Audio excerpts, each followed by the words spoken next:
인간 본성의 아이러니, 역사 속 위인들의 불편한 진실. 도덕과 위선, 역사 속 위인들의 진짜 얼굴. 불멸의 조각가 혹은 신성한 예술가라는 호칭은 미켈란젤로에게 늘 따라붙는 수식어다. 그러나 그의 파란만장한 삶은 불멸이나 신성하곤 영거리가 멀었다. 자신의 예술을 세속의 가치와 타협하지 않으려는 의지로 가득 찼던 미켈란젤로는 종교적 믿음과 예술적 양심 사이의 위태로운 줄타기, 조각가를 단순 기능공으로 보는 어처구니 없는 편견, 동료 작가들 사이의 암투, 그리고 반복되는 절망 속에서 평생을 시달렸다. 미켈란젤로는 장장 5년 동안 19m 높이의 구점을 위해서 간신히 몸을 버텨가며 시스티나 성당 천장의 천티 창조를 혼자서 그렸을 정도로 성실한 인물이었다. 하지만 생전의 세상은 그에게 악으로 보답했다. 어렵게 완성한 다윗상은 성난 피렌체 시민들 손에 부셔졌고 평생 심혈을 기울였다. 율리우스 2세 영묘 조각은 후임 교황이 트집을 잡는 바람에 자리도 못 잡고 사라졌다. 산 로렌초 교회의 정면부를 리모델링하려고 떼어온 최상급 대리석은 메디치 군주의 변덕 덕분에 피렌체 대성당의 바닥돌로 딸리는가 하면 예술의 기적으로 일컫던 최후의 심판은 물감이 미쳐 마르기도 전에 회벽을 파내고 개칠했다. 르네상스를 통틀어 최고의 조각가로 꼽히지만 금전운도 따라주지 않았다. 심지어 교황을 비롯한 주문자들이 하나같이 돈을 후려치고 떼먹는 바람에 평생을 빚더미에 늘려 살아야 했다. 천사 같은 게 무슨 소용이냐. 교회가 이만큼이나 된 건 다 내 덕분이지. 이런 말을 태연히 뱉는 교황 앞에 나중에는 에라하는 심정으로 자기가 만든 피에타 작품까지 죄다 때려 부쉈다. 우리는 학교에서 레오나르드 다빈치가 화가, 조각가, 건축가, 공학자, 자연탐구자, 미래연구자로서 빛나는 업적을 쌓았다고 배웠다. 그러나 학교는 우리에게 그의 창작 동기가 사악한 이기심이었다는 것은 가르쳐주지 않았다.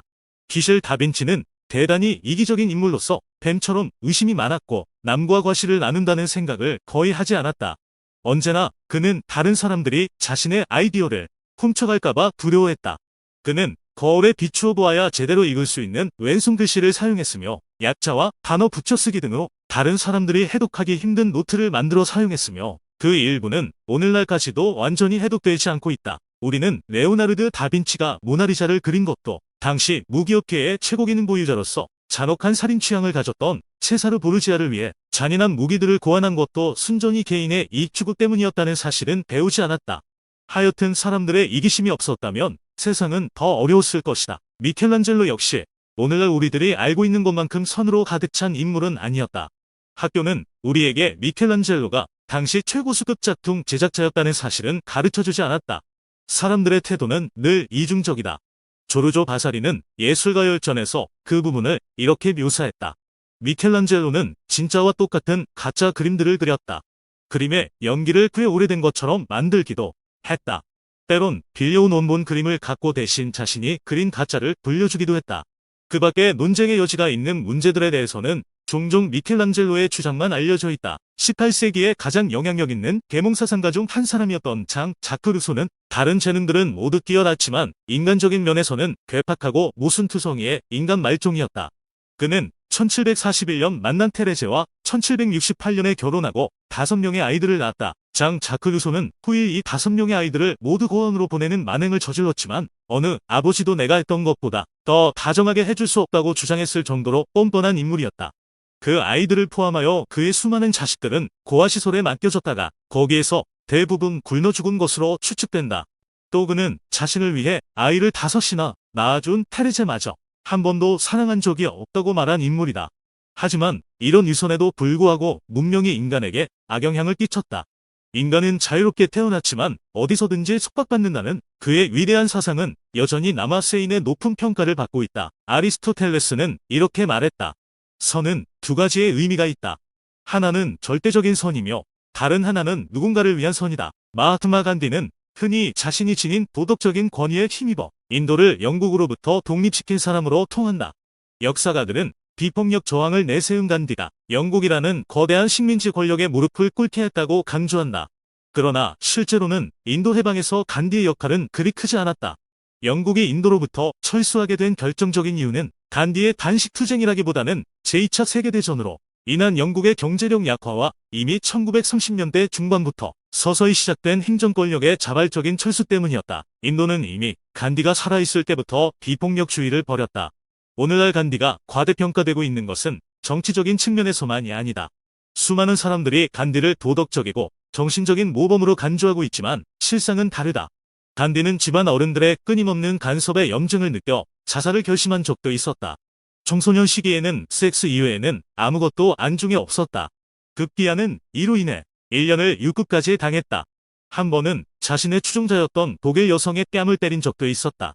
마하트마라는 이름을 지어주었던 타고르도 간디를 비판했다. 인도 귀족 신분으로 태어난 간디는 영국에서 교육을 받고 변호사 자격을 취득했지만 추종자들이 기부한 돈으로 생계를 유지했다.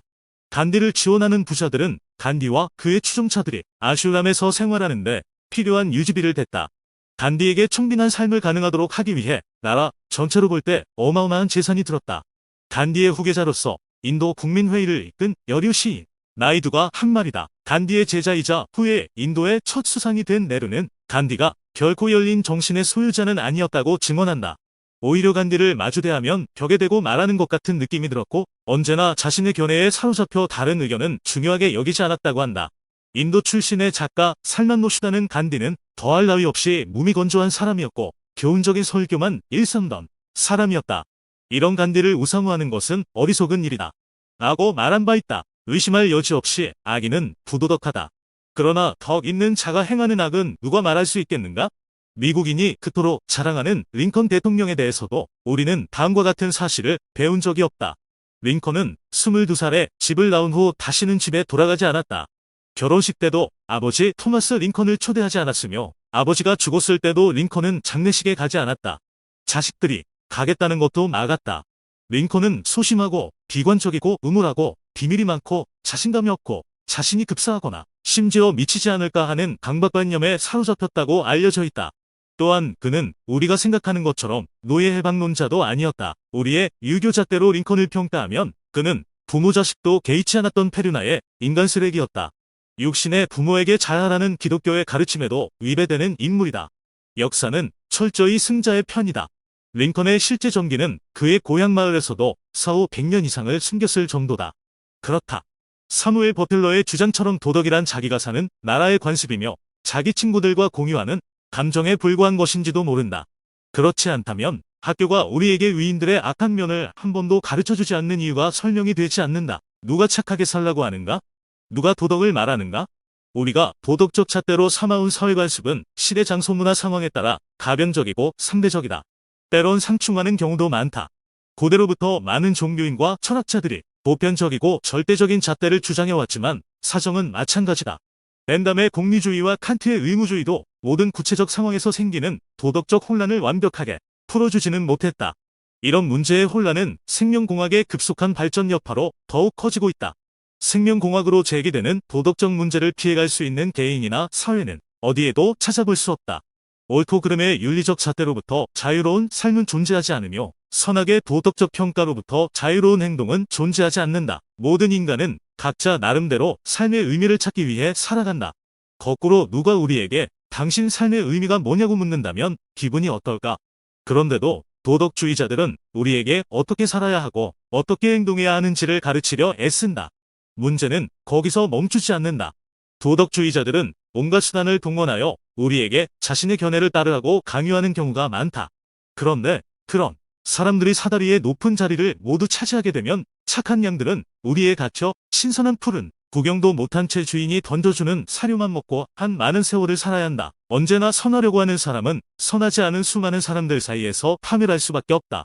악인이 지옥에 가는지는 몰라도 선인은 이미 이 땅에서 지옥에서의 형기를 살고 있다. 독방에 갇히지 않으려면 약자, 인기 없는 자, 하류들은 늘 조신하게 행동해야 한다.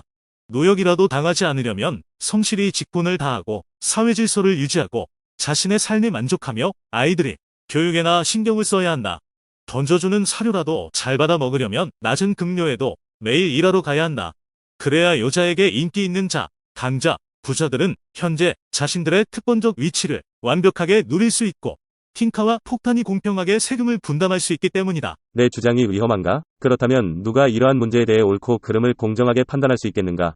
우리 중에 누가 국가를 만들고 그 안에서 시민으로 살겠다는 사회계약에 동의했는가? 과연 우리 중 누구에게 선과 악을 판단할 수 있는 권한이 있다고 주장할 수 있겠는가? 유용하게 보셨다면 이 주제에 대한 여러분의 의견을 댓글로 달아주세요.